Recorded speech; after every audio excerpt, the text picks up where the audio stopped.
I'm Joan Newcomb, and today's Mystic Minute is Monkey Mind, Empathy, Telepathy, and the World Insanity. The world certainly is going insane, isn't it? And just amazing things are going on. Unbelievably mind-blowing things are happening around the world. Go on, the script writers in the sky, what are they smoking? And we're also going insane emotionally. We're just overreacting to things. We're getting very hepped up. We're freaking out about things that are happening, thousands of miles away around the world. What is going on? Well, the first thing is we all have a monkey mind. Okay, we all have a cluster of cells in the left side of our brain, which is actually responsible for organizing, remembering, keeping us on track. It's the part of us that reminds us that we have a phone meeting at 8 o'clock. We have to remember to pick our kid up from sports practice.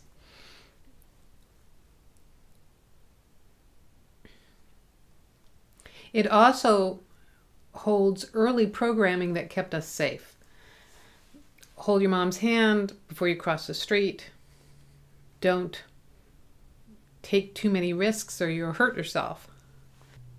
But this monkey mind also is able to create a story between two unrelated objects and spin it out of control.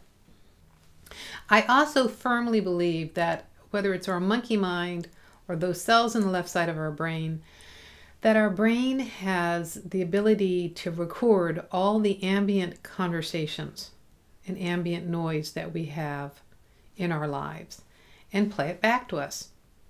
So if you wake up in the morning, you might hear random bits of conversation and don't realize that it's just recording from when you were at Starbucks. And if you think about it, the onslaught that we have from the news that we're not conscious of because it's playing in the airport lounge, it's on in the background while you're cooking dinner, and you're getting the onslaught of that programming from the media.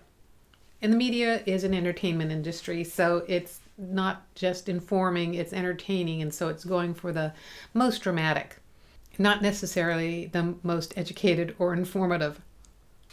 So our monkey minds really run our lives in incredible ways. They will keep us from taking risks, keep us from doing things that are actually healthy actions to move forward because no one else in your family has ever done that. They will cause rifts between family members because you heard it in a distorted way, or they heard it in a distorted way, or insanity ensues. It creates fixed and rigid thinking so that you don't see things clearly and you don't hear things clearly. Now, added to this mix, we have additional inputs.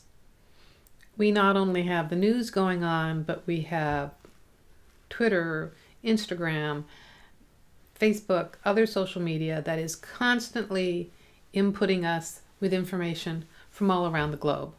So you can get real-time, on the street, information from people that are having their own crisis, their own natural disaster, their own political insanity going on. So it's no wonder our monkey is going nuts over all this overload of information and highly charged, triggering language that's being used. But the other thing that is happening to us is we are collectively becoming more highly sensitive.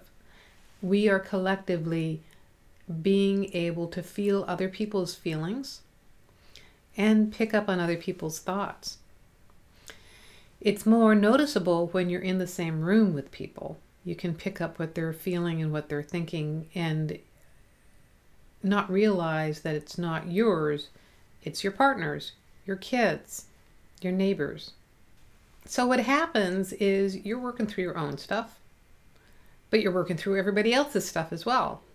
You may be working through your own stuff, or you may have worked through your own stuff, but then you're picking up other people's stuff, things other people have not worked with or don't want to work through, and it's feeding your monkey, and you are bouncing off the wall. Have you ever been at a stadium or watched on TV when the crowd did the wave? That means, one group of people stood up and raised their hand, and the next people stood up and raised their hand, and then you're watching it go around the stadium in a wave of people standing up. And that's how emotions fly around the world. We all noticed it at 9/11.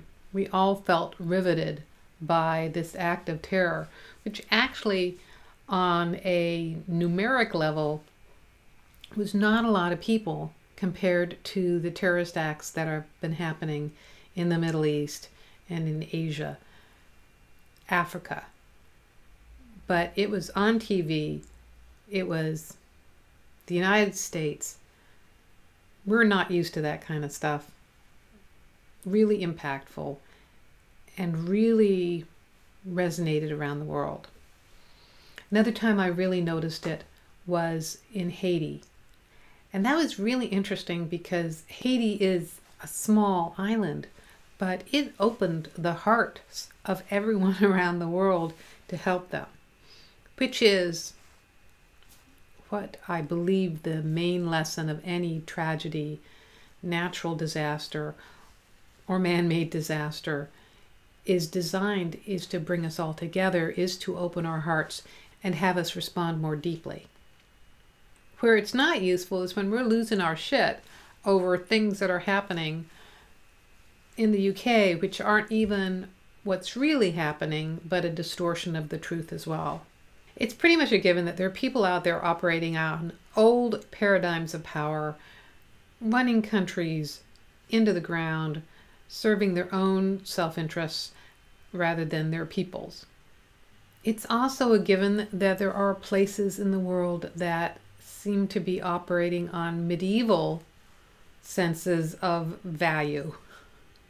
What that really means is that there are lots of levels of development, evolution on this planet, designed for all aspects of experience. Where this is useful to you is to learn how to discern whether it's your stuff or not your stuff, and what to do with your monkey. It's my rule of thumb that if it is really loud and really dramatic, it's definitely not the truth. It may be my monkey rattling at its bars, or it could be someone else's monkey going ballistic. I usually find that my own monkey is, at this time of my life, not really loud. It doesn't need to be. I've worked with it long enough. Other people's monkeys can affect me. There's other people who have really extreme fear reactions, really extreme resistance or grief, things that they haven't worked through in their lives, and I will empathically pick up on that. And the important thing for me is, how do I discern that? How do I detach from that?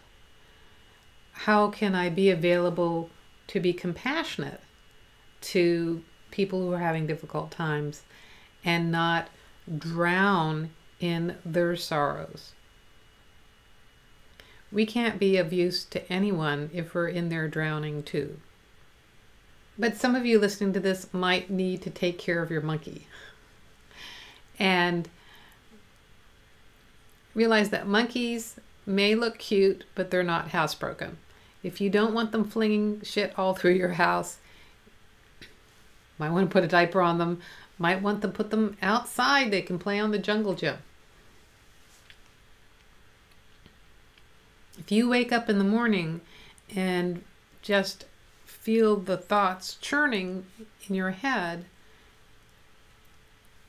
you might find some way to address them, to come up with your own affirmations, mantras, or whatever that redirect those thoughts.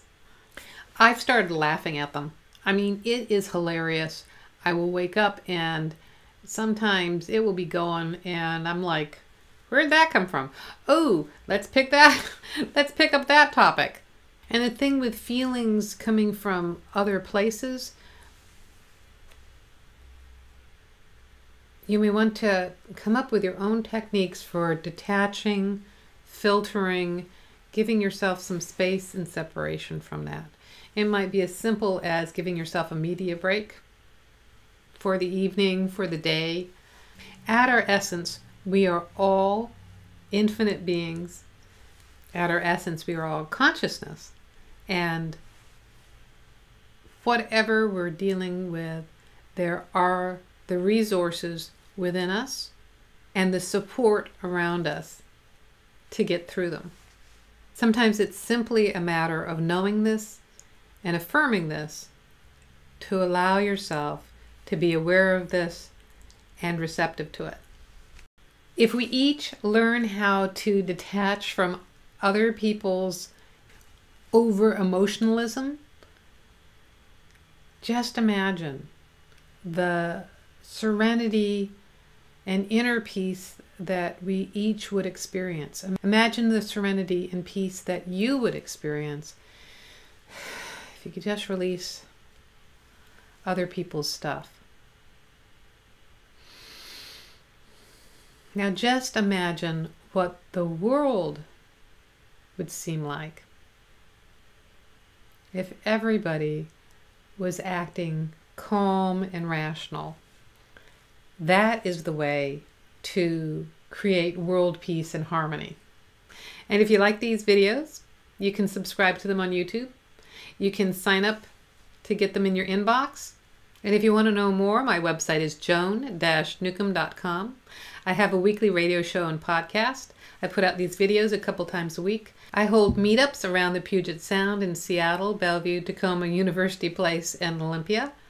And if you want to work more deeply with me, to rediscover who you are and regain your passion for life, and to learn how to navigate your life consciously, you can go to my website, joan-newcomb.com, and look at my coaching programs. So go to my website, joan-newcomb.com, and I'll see you in another couple days with another Mystic Minute.